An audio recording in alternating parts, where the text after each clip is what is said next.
Hello Fearseekers, and welcome back to the channel. Today, we're going to be diving into some disturbing, allegedly true, urban exploration horror stories. If you enjoy the content and want to help the channel grow, consider leaving a like and subscribing to keep up with future videos. Now without further ado, sit back, put any idea of sleep away, and get ready to ferment your fears.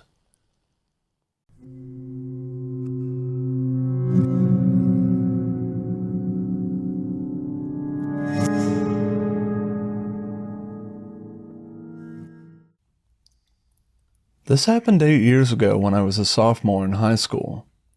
My Urbex friends and I were on a bike ride looking for cool places to explore in a relatively dilapidated area when we discovered a really creepy cave, an old abandoned cement mine, we later learned. We did some mild exploring that first day, but quickly realized it would require more gear to thoroughly explore. Flashlights, respirators, etc. About a week later, 5 of us came back with the proper gear and a camera to see what we could find in the mine. We discovered there was basically one main shaft that sloped downward and deeper into the earth, so we followed that main route.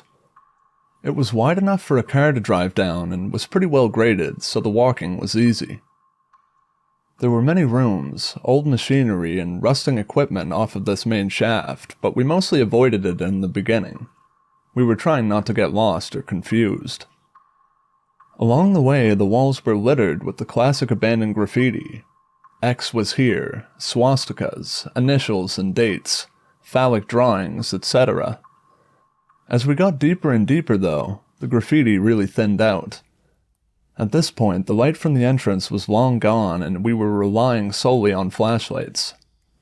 The air was so stagnant and hazy with particles that the light from our flimsy flashlights would only go 20 feet or so before getting totally obscured by dust. Thank goodness for the respirators. The glow sticks we had brought to mark our way to prevent getting lost were also basically useless because they would disappear in the haze only a few steps after dropping them, and we had only brought 10 or so. At this point, we started arguing among ourselves. Several of the crew was nervous about going any deeper with the air quality being so terrible and without a good way to prevent us from getting lost. We were probably a quarter mile into the earth by this point. The rest of us managed to override that sentiment of fear by assuring them that the path was easy and straightforward, so we'd have to try to get lost. We were going to rely on our level-headedness, sense of direction, and flashlight battery life to get out.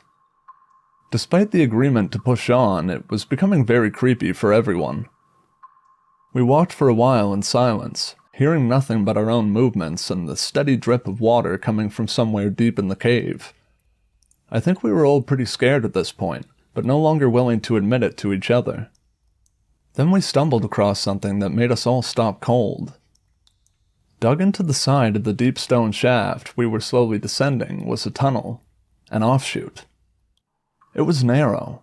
You'd have to crouch to go through it, and it was also a good few feet off the ground, so it required a scramble to reach it.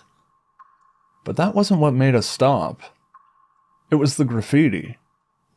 We hadn't seen any for 10 minutes or so, and had assumed the artists never came this deep. But someone else clearly had, and the message they left was ominous. The tunnel was lined with words written in white, all of them somehow relating to death and destruction. Scrawled throughout the tunnel were words like suffering, pain, plague, disease, and hell. It was pretty terrifying. Who else would come this far just to write such a terrible message in a mysterious tunnel that broke from the main path? But there was no turning back now. We had to see where the tunnel led to. Despite our fear, we were overpowered by intense curiosity. So one by one, we crawled through the tunnel to the other side. What we found was a strange, flooded chamber.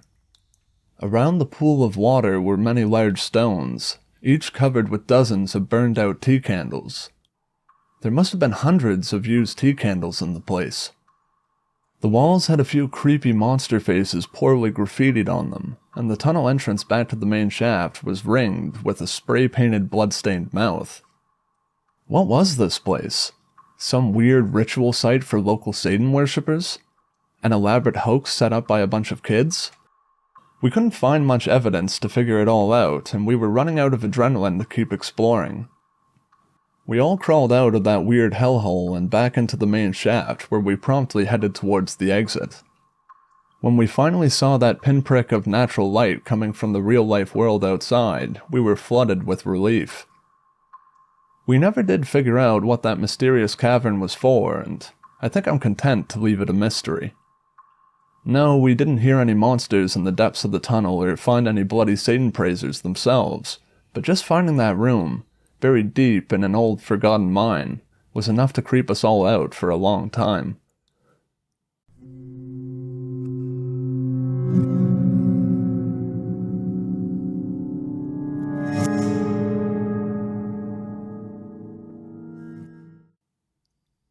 This was going to be short, but the memory sprung into my mind a couple days back, and I thought it would be worth sharing.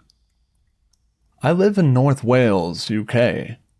For anyone who has had the pleasure of visiting, it truly is a beautiful place to live. Though, for an adolescent boy, it is certainly lacking in things to do.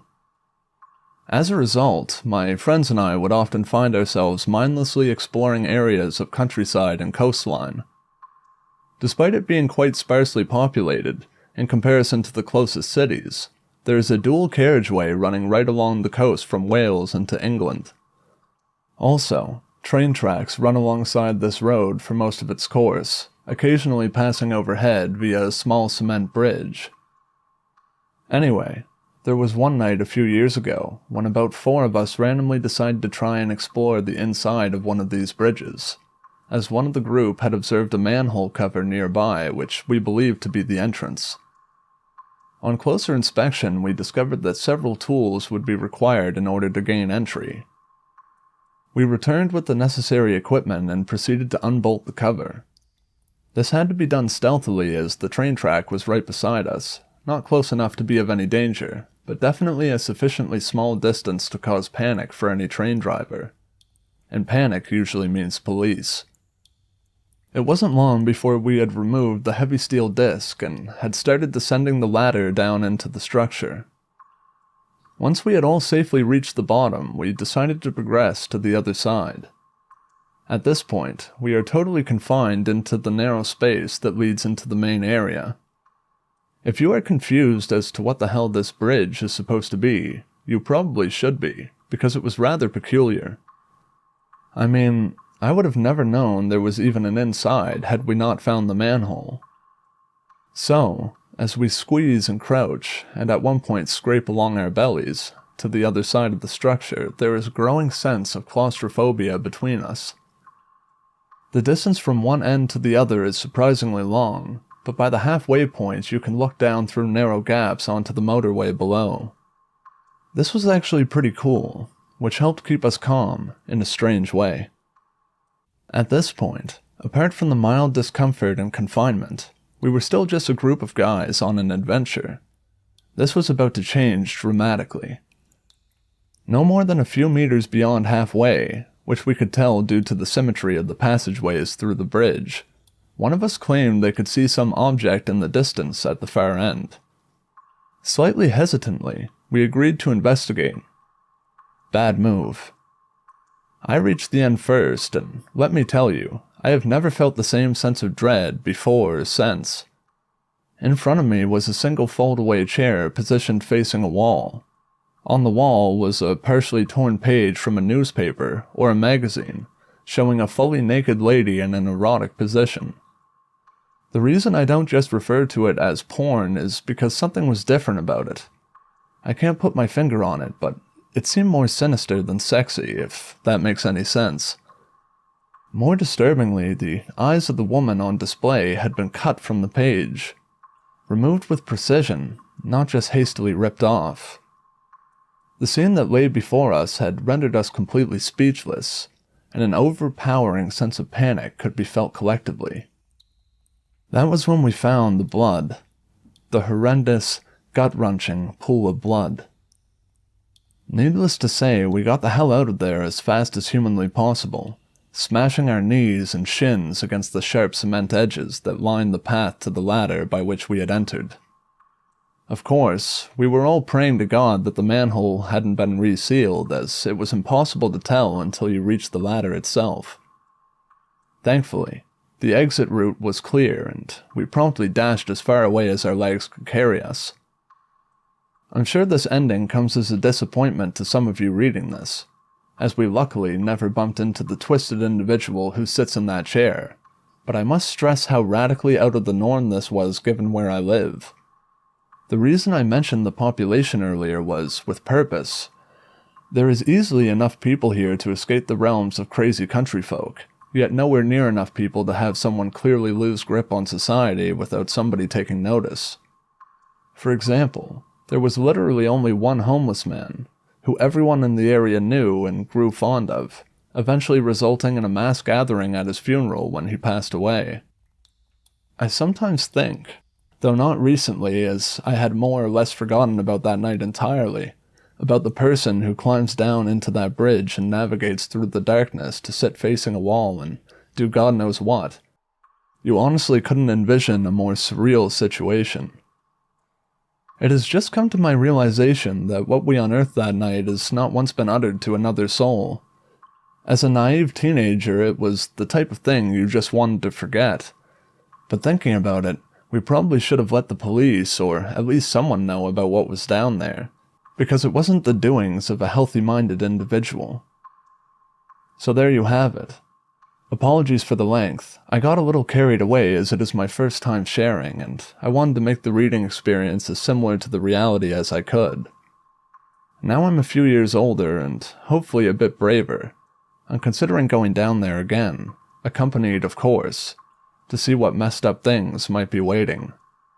This could well happen in the next couple of days, and rest assured I will 100% post an update as I currently have no job, so time is plentiful. Thanks for reading.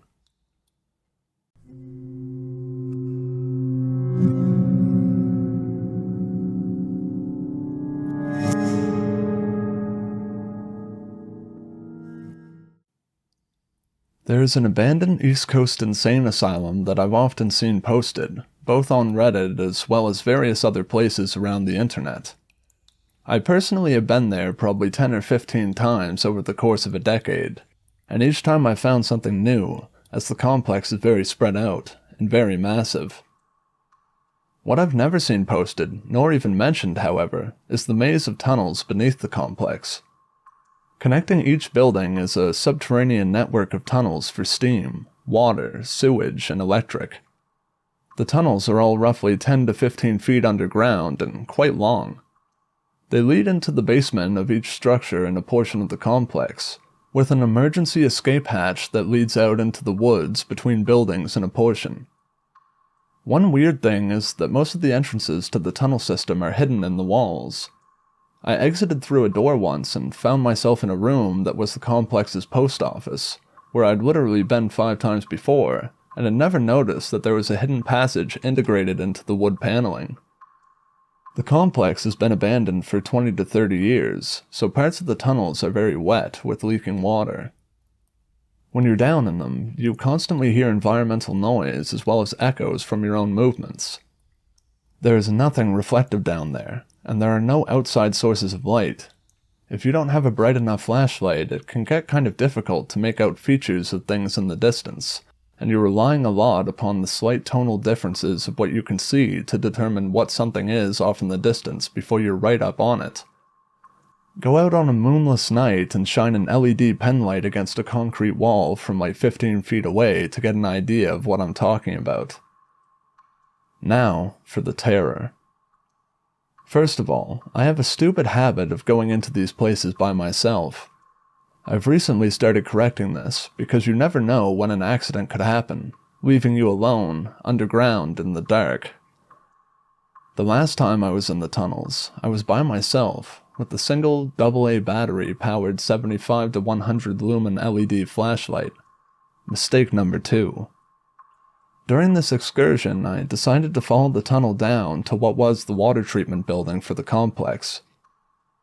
The tunnel slopes downward, so the leaking water previously mentioned runs down and collects at the tunnel's end.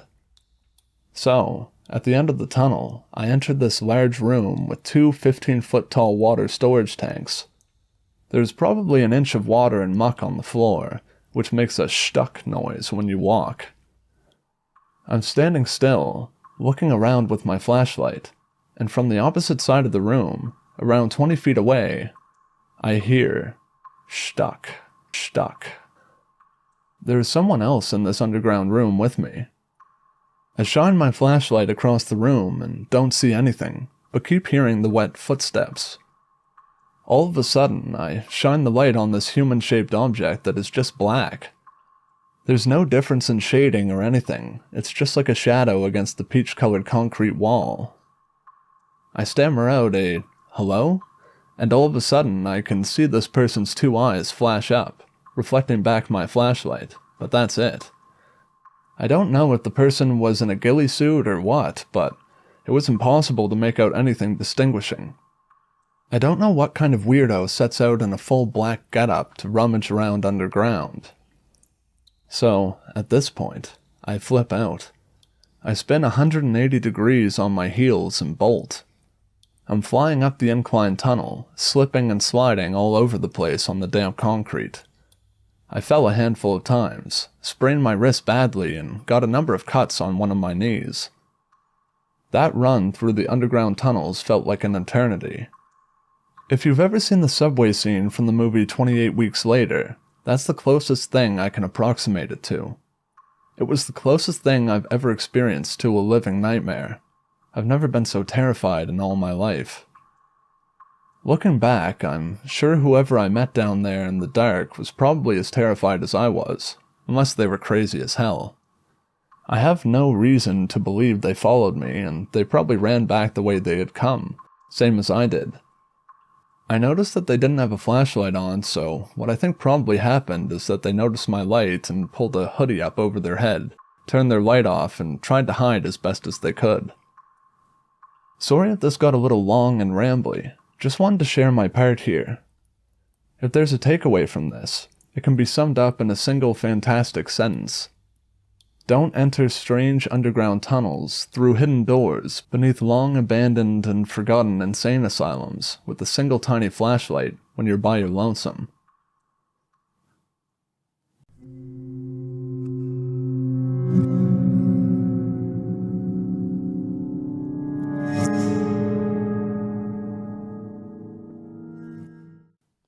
Hey guys, glad to see you made it to the end of the video. Have you ever had a creepy experience while urban exploring? Make sure to let me know in the comments below. If you have any stories you'd like to be narrated, be sure to send them in. Alright guys, that just about wraps up the video. Thank you for watching. I hope you enjoyed it. So long, Fearseekers. I'll see you in the next video.